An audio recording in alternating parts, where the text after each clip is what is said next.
And the issue of color for children, it's a jobs issue, good green jobs, to be technologically advanced and sharing that with other countries that need uh, to, to get their climate needs met. It's a security issue.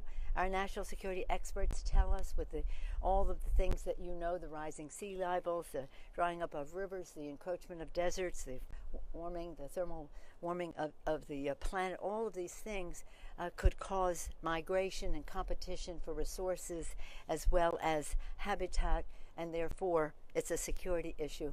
And most of all, it's a moral issue. We have a moral responsibility to pass this planet on to future generations in a way that is responsible. I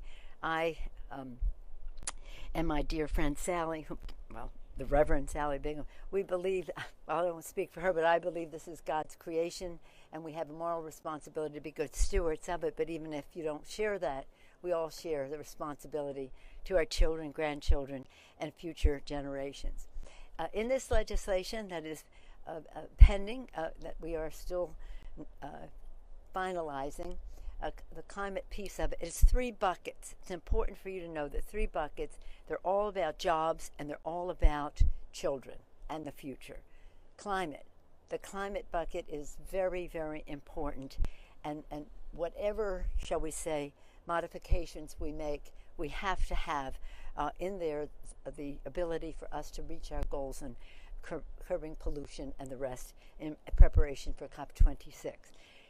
Climate, and more on that as we proceed. Secondly is health care, Affordable Care Act, Medicaid, Medicare, very important part of the legislation. And third, the family.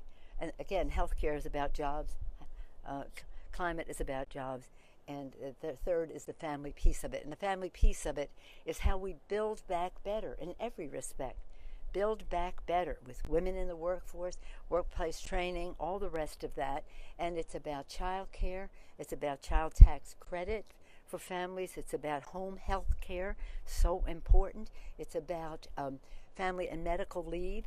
It's about, as I said, child care, but also accompanying with that, tied with that, a universal pre-K. The list goes on and on about how we enable families to care for, honor their home responsibilities as they honor their career responsibilities to provide for their families, and at the same time have respect for the workers who are doing these jobs, whether it's child care, home health care, and the rest, that what they are doing is an important part of our economy. Largely they're women, many women of color, and that's why we're saying build back better.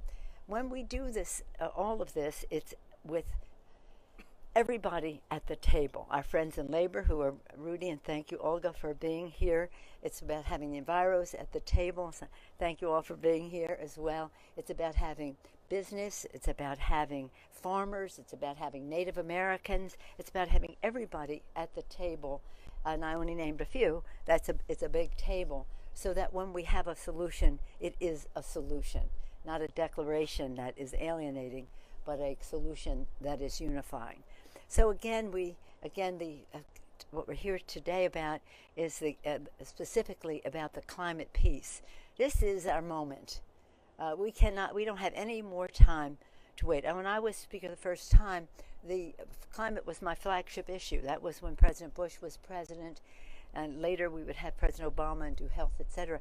But this was my flagship issue. We passed the biggest energy bill in the history of our country in terms of addressing our emissions and the rest of that, but it wasn't the climate bill. We couldn't pass that in the Senate. You need 60 votes. We couldn't do that in the Senate. So that's a number of years ago. That was like 2010, and it was urgent then. Now it is a level of urgency that is an imperative that we get this job done in preparation for COP26, which is right around the corner, and to do so that helps us honor our responsibilities, but also share with other countries, developing countries, technology or resources that they need to meet their responsibilities. for the children. Now, we have some very special guests here today.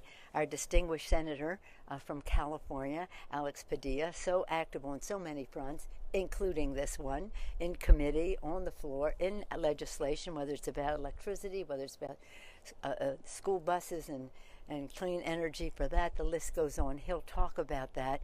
He brings to the Senate his experience from the California State Senate when he was there before becoming Secretary of State. So he is well equipped for this fight that we're in. Well, hopefully it's not a fight, this discussion that we are in, so that we have the resources to meet the challenge that is our imperative for the children. After we hear from Senator Padilla, we'll be hearing from Eddie Ahn, and Eddie is director of Bright Line Defense. He's the executive director of that, who is advancing equity and environmental justice. Equity and environmental justice is such an essential piece of this legislation, because environmental justice and just equity in terms of how we proceed if we don't do that, we are abdicating our responsibility to the future. We cannot just build back the way we did before. We have to build back better. So Eddie will talk more about that. Dr. Daniel Kamen, professor of energy at Berkeley, on the cutting edge of climate research and public service. Thank you so much, Dr. Kamen, for being with us. And then the Reverend Sally Bingham, President Emeritus of the Regeneration Project, reminding us of our moral duty to protect the planet. You've probably seen Sally at one time or another, any number of times at Grace Cathedral, any time people come together to talk about God's creation, this planet. So with that, I'm very pleased to yield to the distinguished senator from California. We're so proud of him, and we're so proud that he was effective from the start on protecting the planet for the children.